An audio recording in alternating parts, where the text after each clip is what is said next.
नववर्ष 2025 की आप सभी को हार्दिक शुभकामनाएं। 2024 में जो जो गलतियां हो गई, जो जो कमियां रह गई, इनको 24 में ही रख के जाएं। 2025 में बिल्कुल ऑल अफ्रेश एक नई ऊर्जा के साथ एंटर करना है। और ये एक ठान लीजिए कि 2025 के जहां जहां पे गोल्डन बिंदु हैं, जहां जहां पे मौके देने वाले, अपॉर्चुनिटीज देने वाले बिंदु हैं, उनको पूरी तरह से अपनी फेवर में एनकैश करना है। फिर वो बिंदु चाहे धन कमाने के हों, चाहे पुरानी समस्याओं को खत्म करने के हों, चाहे जीवन में बहुत आगे बढ़ने की एक फाउंडेशन बनाने वाले हों। ये बिंदु कौन से हैं अभी इसी वीडियो में आगे चल के आपको बताऊंगा। लेकिन साथ ही साथ में सावधानियां भी बरतनी है कि इस साल में जहां जहां पे कुछ सेंसिटिव बिंदु है ना, जो आपके लिए कहीं ना कहीं दिक्कत डाल सकते हैं, उनको भी समझना है। ये बिंदु जो हैं वो शनि, राहु, केतु इनके द्वारा दिए जा सकते हैं। और ये सारी की सारी चीजें जो हैं आज के वीडियो में विस्तार से डिस्कस करने वाले हैं कि किस तरह से 2024 की गलतियों को 2024 में ही भूल के जाना है और किस तरह से 2025 को पूरी तरह से अपने लिए यूज करना है। नमस्ते, मेरा नाम है योगेश शर्मा। स्वागत है आपका happy life with Yogesh Sharma में। और दोस्तों, इस वीडियो में आगे बढ़ने से पहले एक विनम्र निवेदन कि अगर अभी तक आपने अपने इस चैनल को सब्सक्राइब नहीं किया है तो कृपया सब्सक्राइब जरूर करिएगा और बेल बटन दबाना बिल्कुल मत भूलिएगा। 2025 सन जो है ना, इसमें सबसे बड़ी बात तो क्या है कि 29 मार्च से लेके करीबन 7 जून के बीच में ये जो समय है, इसमें पांच बड़े प्लैनेट जो हैं आपके जीवन को प्रभावित करने वाले हैं। क्योंकि ये प्लैनेट जो हैं ये अपनी राशियां बदलने वाले हैं। साल की शुरुआत में ही जो मंगल हैं वो नीच राशि के होके नए साल में एंटर करेंगे। बीच में ये नीचता में ही रेट्रोग्रेड होके मिथुन राशि में भी जाएंगे, वापस फिर से कर्क राशि में आके नीच हो जाएंगे। मंगल जब भी नीच होते हैं ना, ये इंसान को नेगेटिवली इमोशनल बनाते हैं। किस भाव के प्रति? आपके बर्थ चार्ट में जहां पे भी कर्क राशि होगी, उस भाव के प्रति, उस भाव के एट्रीब्यूट्स के प्रति आपके जीवन में नेगेटिव इमोशंस जो हैं ये तब तक रहेंगी जब तक मंगल यहां पे गोचर करते रहेंगे। सपोज करिए कि मंगल आपके 4th हाउस में है, तो आप बिल्कुल, आपकी मनोदशा ही नेगेटिव रहेगी और आपको समझ में नहीं आएगा कि आपकी मोटिवेशन कहां जा रही है, आपको चीजें जो है अच्छा करने का मन क्यों नहीं कर रहा है। अगर 7वें भाव में आपके कर्क राशि है तो इस समय में आपके जीवन साथी के प्रति जो इमोशंस हैं वो नेगेटिव बनी रहेंगी। ये सेंसिटिव बिंदु है और ये 7 जून तक रहने वाला है। 7 जून को मंगल राशि परिवर्तन करके सिंह राशि में जाएंगे और बिल्कुल जिन भी लोगों को मंगल की वजह से अपने अपने डोमेन में नेगेटिविटी आ रही थी ना, वो नेगेटिविटी अब 100% टल जाएगी। यानी अब आप सपोज करिए कि आपकी कर्क राशि जो है वो 10th हाउस में है, आपके काम कारोबार के घर में है और मंगल वहां पे गोचर में नीच हो रखे हैं। एपरेंटली चार्ट देखने में आपको लग ही नहीं रहा है, आपको तो लग रहा है आपके मंगल योग कारक हैं, आपके मंगल की दशा अंतरदशा चल रही है, आपके साथ तो सब कुछ अच्छा होना चाहिए। लेकिन काम कारोबार की जगह पे आपके अंदर तो गलत फहमियां बन रही हैं। आप काम में इतने इमोशनल हो रहे हैं कि इमोशंस के द्वारा ही कंट्रोल होके अपने काम को गड़बड़ कर रहे हैं। ये मंगल के नीच होने का फल आपको मिल रहा है। अब आपको पैटर्न समझ आ जाएगा कि ये मंगल जो है 7 जून तक नीच रहेंगे। आपको अपनी भावनाओं पे कंट्रोल करना है और बिल्कुल यांत्रिक रूप से अपने काम में बिजी रहना है, ताकि ये मंगल अब इमोशनल रूप से आपके काम को सैबोटेज ना कर पाए, आपके काम को नुकसान ना दे पाए। अब यहां पे सबसे बड़ी बात आएगी शनि का राशि परिवर्तन। 29 मार्च को शनि जो है 2.5 साल बाद अपना राशि परिवर्तन करने वाले हैं और कुंभ राशि से मीन राशि में जाएंगे। यानी क्रिएटिविटी की अपनी राशि से शनि जो है वो जंप करके जाएंगे इमोशंस की राशि में। कौन सी इमोशंस? वो इमोशंस जो इंसान को बाकियों से अलग करती हैं, सॉलिट्यूड में रखती हैं। मीन राशि की इमोशंस। जो कर्क राशि जलीय राशि थी ना, उसकी इमोशंस कैसी थी? उसकी इमोशंस थी इंसान का कि लोग मेरे साथ जुड़े, मैं लोगों के लिए कुछ करूं, ऐसी इमोशंस थी। लेकिन मीन राशि की जो इमोशंस है ना, वो है मुझे अकेला छोड़ दो, मैं अपने लिए कुछ करना चाहता हूं। और ऐसी राशि में जब शनि आएंगे तो ये शनि क्या करेंगे? आपको एक तरह से कन्फाइनमेंट वाली स्टेज में भेजेंगे, अलग थलग रहना, लोगों से थोड़ा कटे कटे रहना।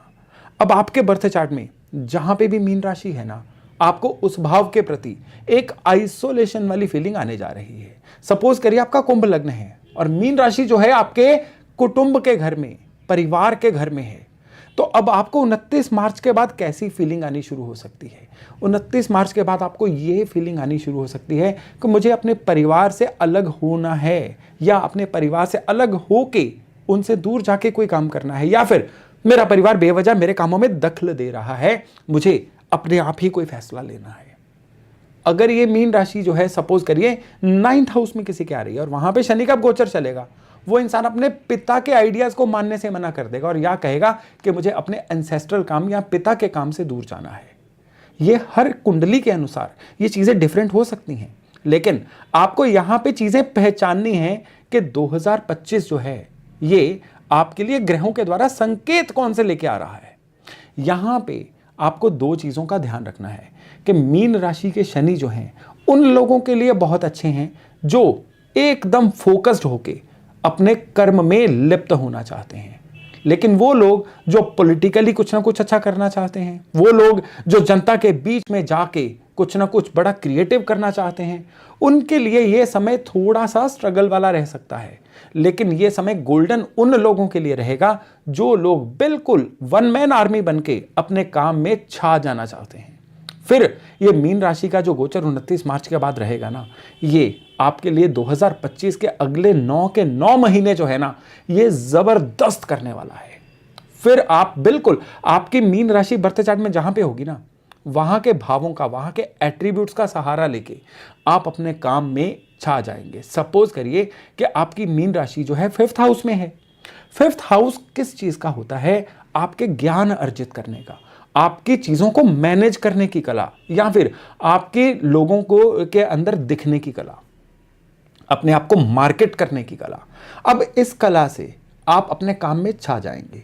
अगर मीन राशि जो है ये 6ठे भाव में है, तो फिर ये 29 मार्च के बाद जो आपका समय शुरू होगा, ये कैसा समय शुरू होगा? उन लोगों के लिए गोल्डन जो फाइनेंसिंग के काम में है, उन लोगों के लिए गोल्डन समय है जो लोगों के झगड़े सुलझाते हैं या मीडिएटर हैं या लाइजनिंग का काम है जिनका, उनके लिए ये शनि जो है गोल्डन अपॉर्चुनिटी लेके आएंगे। अब बात करते हैं इस साल में अगले गहरे बिंदुओं की, वो है राहु और केतु का राशि परिवर्तन। इस साल में राहु और केतु का जो राशि परिवर्तन है करीबन मिड ऑफ द मई में होगा, 17 या 18 मई के करीब होगा। ये जो राशि परिवर्तन है, राहु जो है ये मीन राशि से कुंभ राशि में आएंगे, केतु जो हैं ये कन्या राशि से सिंह राशि में आएंगे। क्योंकि ये उल्टे चलते हैं ना, तो ये बैकवर्ड जाएंगे। तो यहां पे उन लोगों के लिए समय बहुत बेहतर रहेगा जो किसी ना किसी तरह के स्मार्ट वर्क में इन्वॉल्व हैं।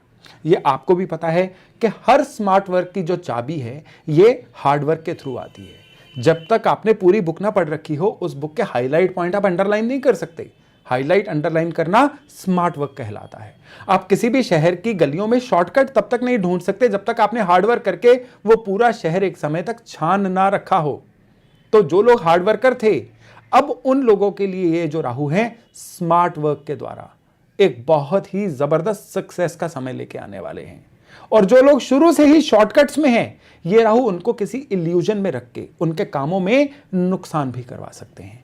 यानी आपको शेयर बाजार की नॉलेज नहीं है, अब कुंभ के राहु आपको ट्रिगर करेंगे जल्दी से जल्दी कहीं ना कहीं गलत जगह पे पैसा इन्वेस्ट करना, वो आपको फंसना नहीं है। तब आपको किसी इसी फील्ड के माहिर की सलाह लेके आगे बढ़ना है। केतु की बात करें, केतु प्रोमिनेंस भी देते हैं, नेम एंड फेम भी देते हैं, लेकिन रोग भी देते हैं। अब सिंह राशि में केतु हैं, वो लोग जिनका डाइजेशन सिस्टम खराब चल रहा था, उनके लिए और हाइपर एसिडिक होना या डाइजेशन सिस्टम या मेटाबॉलिज्म का खराब होना इस साल में ये पेन पॉइंट बन सकते हैं। लेकिन वो लोग जो लगातार अपने काम में शो बिजनेस में हैं, अपने आप को लोगों के जगत के सामने लाके बहुत अपने आप का एक कह लीजिए ब्रांड बनाना चाहते हैं, ये केतु उनके लिए बड़े जबरदस्त बन जाएंगे। ये केतु जो हैं ये एसिडिटी या पेट या मेटाबॉलिज्म की कॉज पे प्रोमिनेंस जरूर देंगे अगर आप उस फील्ड में अपने आप को ढाल लेते हैं तो। अब बारी आती है बृहस्पति की, जुपिटर की। जुपिटर जो है ये वृष राशि से मिथुन राशि में जाएंगे। जुपिटर जहां पे जाते हैं कमाल करते हैं, जुपिटर जहां पे जाते हैं उस चीज के प्रति आपको बड़े बेहतरीन फल देते हैं। अब मिथुन में जाएंगे तो आपके सोशल संपर्क जो है जनरल लेवल पे सभी के बढ़ेंगे, अच्छे बढ़ेंगे बुरे बढ़ेंगे, ये डिपेंड करेगा कि आपकी मिथुन राशि जो है बर्थ चार्ट में कहां पे आती है। अगर आपकी मिथुन राशि जो है ये अष्टम भाव में आती है तो कुछ टाइम वेस्ट करने वाले लोग आपके सर्कल में बढ़ेंगे। मिथुन राशि जो है 12th हाउस में आती है तो वो लोग जो आपका लॉसेस करवा सकते हैं वो आपके सर्कल में आ सकते हैं। यही मिथुन राशि जो है ये आपके 2nd हाउस में आती है तो आपके परिवार के थ्रू आपकी नेटवर्किंग ऐसी बनेगी जो आपके लिए एक गोल्डन अपॉर्चुनिटी का काम करेगी। यही मिथुन राशि अगर आपके 4th हाउस में आती है तो वो लोग जो राजनीति में हैं या वो लोग जो लोगों के बीच में जाके अपने आप को कुछ ना कुछ साबित करना चाहते हैं, ये जुपिटर उनके लिए कमाल कर जाएंगे। तो ये डिपेंड करता है कि मिथुन राशि आपके बर्थ चार्ट में है कहाँ पे। लेकिन जुपिटर ओवरऑल आपके लिए मिथुन से संबंधित चीज़ें, आपके भाई बहन, आपके कॉन्टैक्ट्स, आपके एग्रीमेंट्स, पिछले रुके हुए काम, सभी को पूरा करने की तरफ आपको बहुत तेजी से लेके जाएंगे। अब इस साल में दो अन्य बिंदु जो डिस्कस करने बहुत जरूरी हैं, वो बिंदु हैं बृहस्पति का और शनि का वक्री होना। कोई भी प्लेनेट जब वक्री होता है ना, तो ये उसकी स्पेशल पोजीशन होती है, ये उसके चेष्टा बल के अंदर आता है। यानी ये ग्रह जो है चेष्टा कर रहा है आपको कुछ एक्स्ट्रा देने की। बृहस्पति जो हैं ये 120 दिन के लिए वक्री होंगे और करीबन ईयर एंड में वक्री होंगे 11 नवंबर के आसपास, दीपावली के बाद। ये जो जुपिटर वक्री होंगे तो जो जाता हुआ साल है ना, ये लोगों को केवल और केवल ओवर थिंकर बनाएगा। लेकिन शनि जो हैं 13 जुलाई से लेकर 28 नवंबर के बीच में 140 या 141 दिन के लिए वक्री होंगे, 140 या 141 डेज के लिए। ये जो समय रहेगा ना, ये सबसे इंपॉर्टेंट समय है उन लोगों के लिए जो कोई नया काम शुरू करना चाहते हैं। मेरी सलाह है कि 13 जुलाई से पहले नया काम शुरू कर लीजिए या फिर 28 नवंबर के बाद इन्वेस्ट करिएगा। इसके बीच में आप कोई भी नया काम शुरू करेंगे ना, वो चर्निंग में, ओवर थिंकिंग में बीत जाएगा, आपको बहुत ज्यादा अच्छे नतीजे नहीं दे पाएगा। अब अन्य दो पॉइंट्स पे भी बात करना बड़ा जरूरी है। पहला है कि इस साल में धनदायक योग कब है। इस साल में सबसे बड़ा धनदायक योग शुरू होगा 30 अप्रैल को अक्षय तृतीया, और दूसरा दीपावली यानी 21 अक्टूबर को। ये डेट्स नोट कर लीजिए। जितने भी धनकारक उपाय हैं जो मेरी रील्स के माध्यम से भी आपको मिलते रहते हैं, इन दिनों में करेंगे तो आपको धन की समस्याओं से मुक्ति बहुत जल्द मिलने वाली है। और दूसरा बड़ा बिंदु है कि इस साल में जो डोनेशंस है वो कब कब करनी चाहिए। हर महीने में 3 दिन, पहला अमावस, दूसरा पूर्णिमा और तीसरा संक्रांति। जो टेबल आपको स्क्रीन पे दिख रहा है ना, इस टेबल में मैंने आपको 2025 की पूरी जितनी पूर्णिमा आएंगी, जितनी अमावस आएंगी और जितनी भी संक्रांति आएंगी, उनकी डेट्स दे दी हैं। स्क्रीनशॉट लेके रख लीजिए और इन डेट्स पे आप कोई ना कोई ईडेबल जरूरतमंदों को खाने पीने की चीजें, भोजन, राशन डोनेट करते रहिए। फिर देखिएगा किस तरह से आपकी समस्याएं टलती हैं। और अब अंत में एक मुख्य डेट जिसमें आपको चाहे रोग हो शरीर में, चाहे कर्जा हो, चाहे रिश्तों की बाधा हो, ये इस दिन का पूजन करने पे झट से आपके जीवन की समस्याओं में फर्क आता है, समस्याएं ठीक होती हैं। वो है महाशिवरात्रि का दिन, और ये आएगा 26 फरवरी वाले दिन। तो 26 फरवरी को भगवान शिव की आराधना करना मत भूलिएगा, ताकि पूरा 2025 जो है आपके लिए मौकों से भरपूर हो।